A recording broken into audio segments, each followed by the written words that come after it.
Hi everyone, happy Limb Loss and Limb Difference Awareness Month.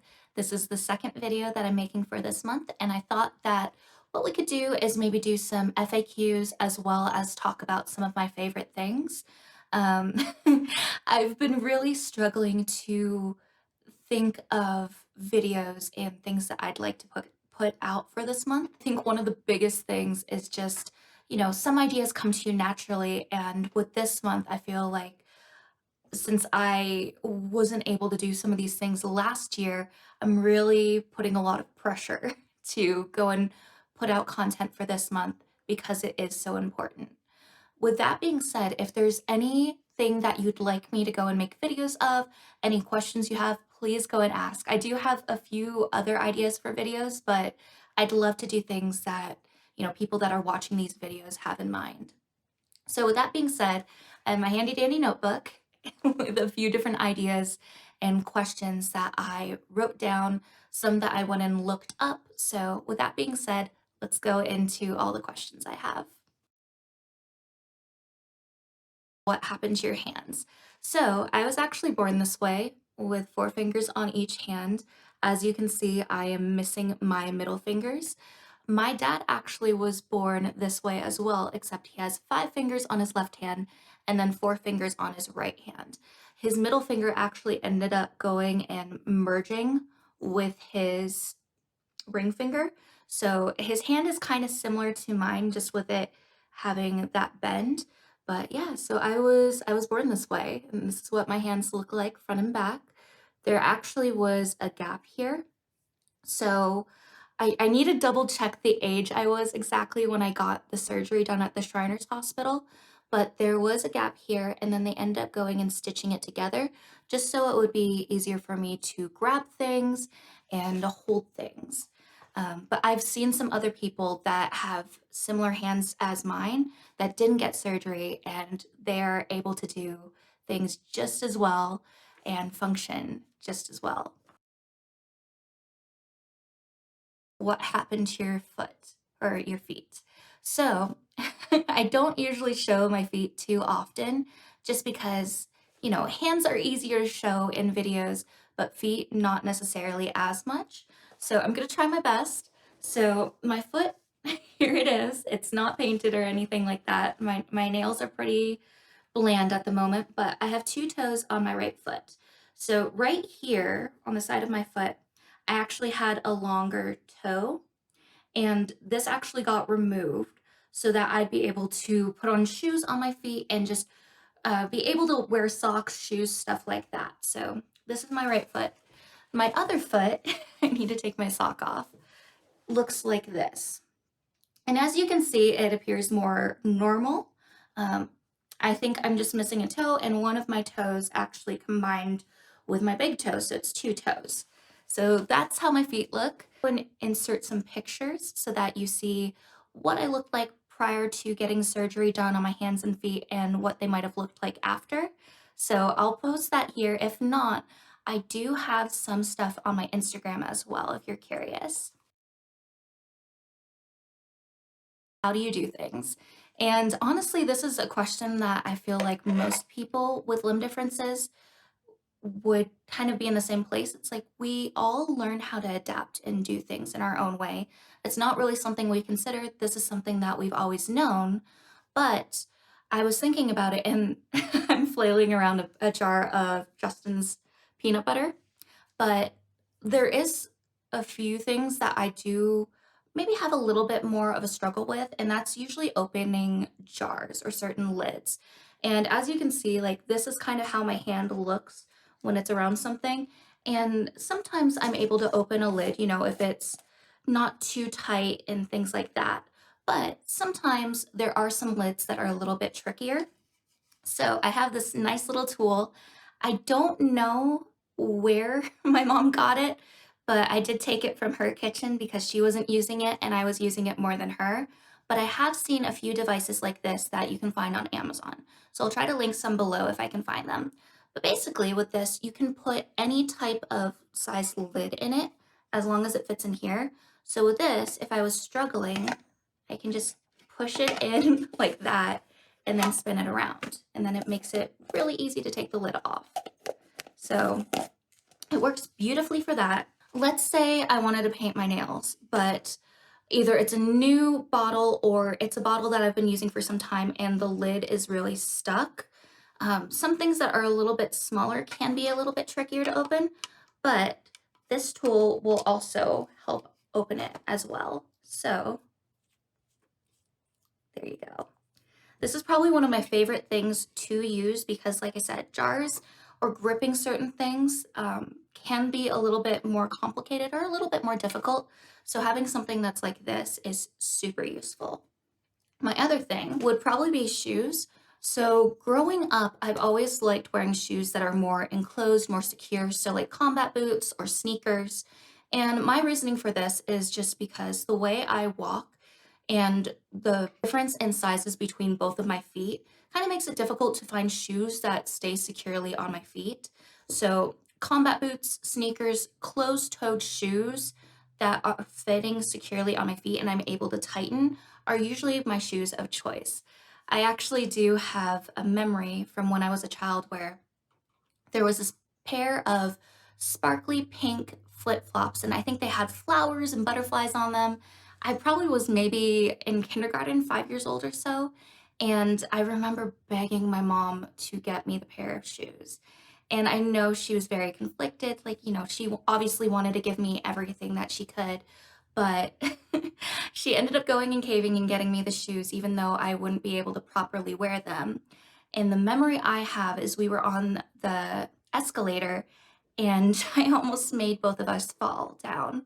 So after that, I kind of refused to wear a lot of shoes that didn't stay securely on my feet because, walking, running, being able to do all of those things, I like to be able to function and be safe at the same time.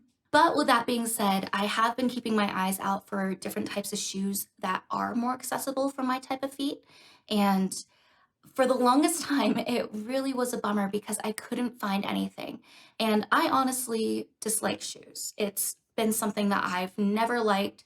I've always been annoyed shoe shopping. It's my biggest pet peeve. So going into shoe stores, I'd usually be like, okay, I'm getting a new pair of combat boots or something like that so we could just be done, get out of there. But now I've been kind of keeping my eyes on like DSW, affordable shoe places like that, and I have found a few shoes that I'm very excited for. This one was actually from Viki Dolls online, and I sometimes get their emails. So when I saw this on there, I was very intrigued because as you can see, it's a little bit more secure on the sides. It's open, which is very nice for warmer weather.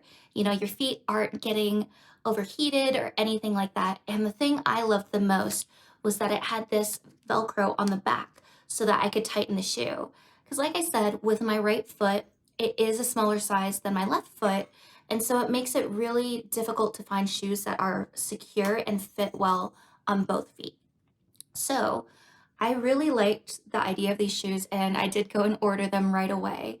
And another thing I really do like is that it is closed here. So with my right foot, and I know this is the left shoe, but with my right foot, it tends to lean more on the side like this. And so with that happening, a lot of the time my foot can kind of lean and slip out. So having something that's more secure and more solid here is super important whenever I'm looking for shoes. So I'm really excited about these. I need to wear them around the house more just to break them in, but I have been seeing more shoes that are similar to this that, don't have a huge heel or anything like that and do have the ability for me to secure them. So that is super, super nice for people that need accessibility options and would love to wear shoes that are more airy and easier to have on their feet during the warmer weather when it's a little bit too warm to have combat boots on and you just want to have a little bit of fresh air for your feet.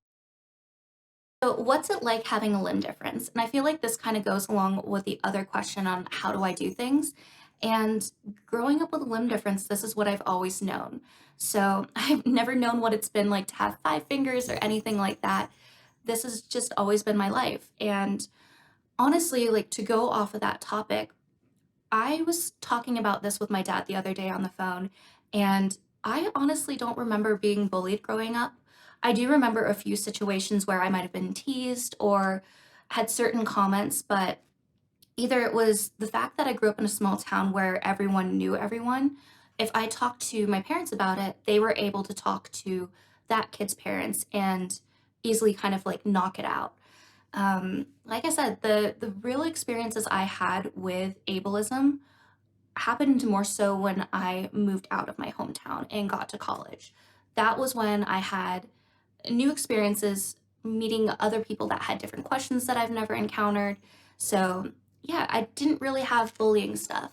But I do remember there were a few situations in swim team, and I was on swim team growing up. One of the things that my mom wanted to ensure was that I had piano lessons, I had dance lessons, I was on swim team.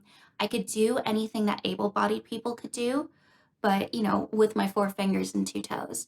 So on swim team, there was a kid that was bullying me. And I don't know if we were doing relay races or what exactly it was, but he was bullying me. And I ended up swimming and beating him in the little competition that we were doing.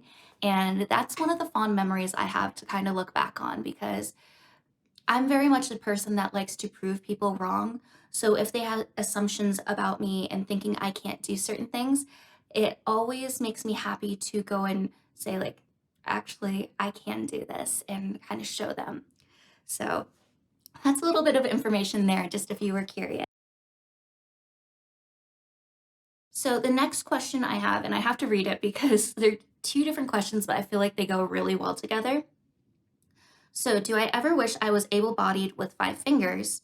And then also, what's your favorite thing about having a limb difference? So, honestly, I don't ever think there was a moment, at least that I can remember, where I wish that I had normal hands and had all my fingers because I could do stuff. Like there wasn't really anything that was limiting or holding me back in my eyes. But the one thing I do know that I grew up wanting to change was my feet. It Like I said earlier, it was really hard to find pairs of shoes that I could wear, and it was one of my biggest pet peeves going shoe shopping every year because, as a kid, going and wearing shoes, running around, eventually they're gonna wear out and you're gonna have to replace them. And that was the moment I honestly dread. I know my parents would definitely vouch for this, saying that I was a bit of a pain going to shoe stores. Yeah, that was probably the thing I wanted to change because I did see a lot of other girls and like women as I got older going and wearing certain shoes. And I'd try them on if my mom had a shoe that was similar, and I'm like, oh, these are really pretty, but I can't wear them. So that would probably be my one thing. But like I said, there are new shoes that are coming out that are more accessible towards my feet. And I'm really excited to keep my eye out for them and try them on and just wear them around more because even though I am confident with my hands, my feet are something that I'm still a little bit more insecure about only because they're usually hidden. And I want to work on that and find stuff that will work for me, but still be safe, that I can wear out in public and kind of work on getting more comfortable with stuff like that.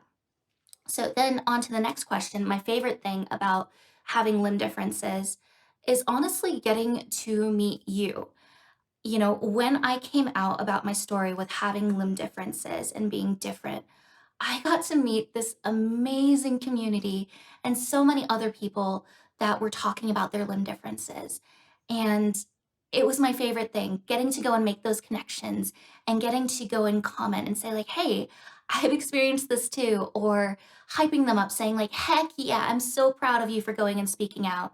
It's an amazing feeling and getting to go and connect with all these people that I would have had no idea existed when I was younger is probably one of my favorite things. Like just getting to meet so many new people with the ability of having online platforms like this.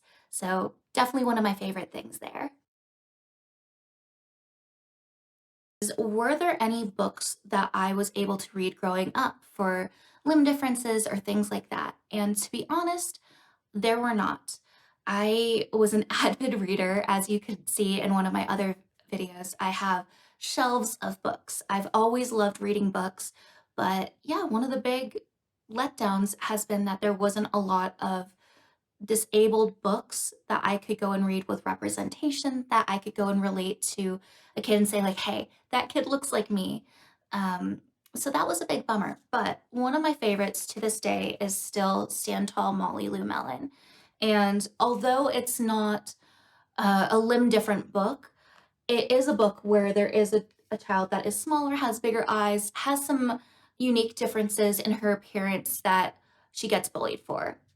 And the thing I loved about this book was that the grandmother constantly goes and tells her that, she should stand loud and proud, be proud of her differences, go and shine as bright as she can. And she always uses those words to do exactly that and show other people some of the great qualities she has. So, as a kid, this has always been a book that motivated me to just be proud of who I was. So, although it wasn't any sort of limb different representation, this is always a book that I have fond memories over and I used to help encourage me to be who I was. But now that I'm older, one of the really cool things that I found is that there are a lot more books that have better representation and have characters that have limb differences. So, a really cute one that I have is Ray's First Day, and it's the first story in the Capable series, and it's written by Danny Jordan. And the really cool thing with this is that he actually has a daughter with a lucky fin, which is what these are called. If you watched Finding Nemo growing up, it's called that after Nemo, which I think is the cutest thing ever. But yeah, he wrote this book for his daughter who has a lucky fin. And the really cool thing with this book series is that each one of these kids has a superpower and it's not related to their limb difference.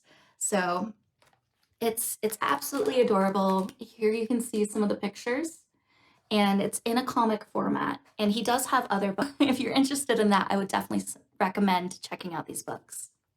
The next one is Baking Up a Storm, and this one is by Jessica Parham. Hopefully, I'm saying her name right. But this one is really cute. It's about a little boy and his mother that end up going and baking a recipe that his grandma had. And just a lot of funny things end up going and happening. And the great thing with this book is that it doesn't like the main point is not his limb difference. He's just going and doing a normal everyday task, but going and showing him doing that with his limb difference. So I think that's really cool seeing the representation there. And at the end of the book, it actually does have the recipe for the item that they're baking. So I would highly recommend that as well. There are more books, but those are the only ones that I have added to my collection so far. But I really do love the fact that there are more children's books coming out that show limb differences, especially for able bodied children to read and get a little bit more accustomed to. And yeah, I think that is pretty much all the questions I have written down here. Um, so that's a little bit of my FAQ as well as some of my favorite items regarding limb differences and what I personally like to use to function in my everyday life. But as always, if you have any questions or anything that you'd like to know, please let me know in the comments below.